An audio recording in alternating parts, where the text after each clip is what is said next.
سلامونه، وخت مو په خیر. د نن ورځې لنډو مهمو خبرونو ته ښه راغلاست.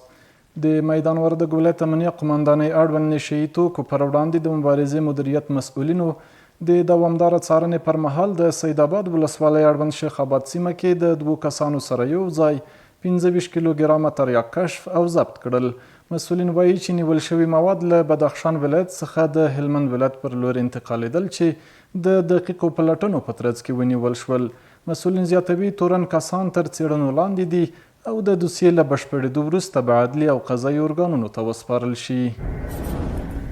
د میدان وردګ ولایت پوهنې ریاست مسؤلین وایي زده کوونکو او ښوونکو ته د مناسب چاپیریال رامنځته کولو په موخه چک ولسوالۍ کې د ولسونو په مالي ملاتړ څه د پاسه 578 افغانیو په لګښت د یوه ښوونځي د پلې لارو سنګ فرشولو چارې بشپړې شوې.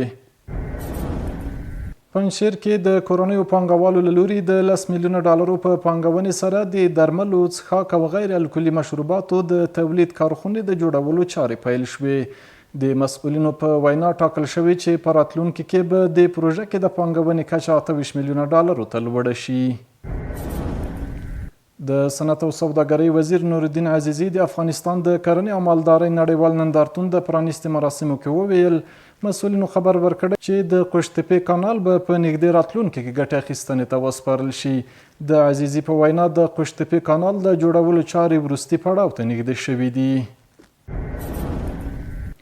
او وروستی خبر همدا چې رویټرز د کولمبیا چارواکو په حواله راپور ورکړی چې پرون د کولمبیا په لویدیځ کې د یوې زورورې زلزلې له امله 111 کسان وژل شوي او 10 ګونه نور ټپیان شوي دي.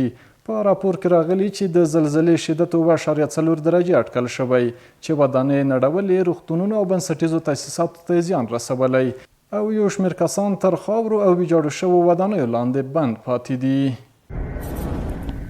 قدرمنو لیدونکو، د نن ورځې لنډو مهم خبرونه همدومره وو چې ما فهیم الافغان درته وړاندې کړل.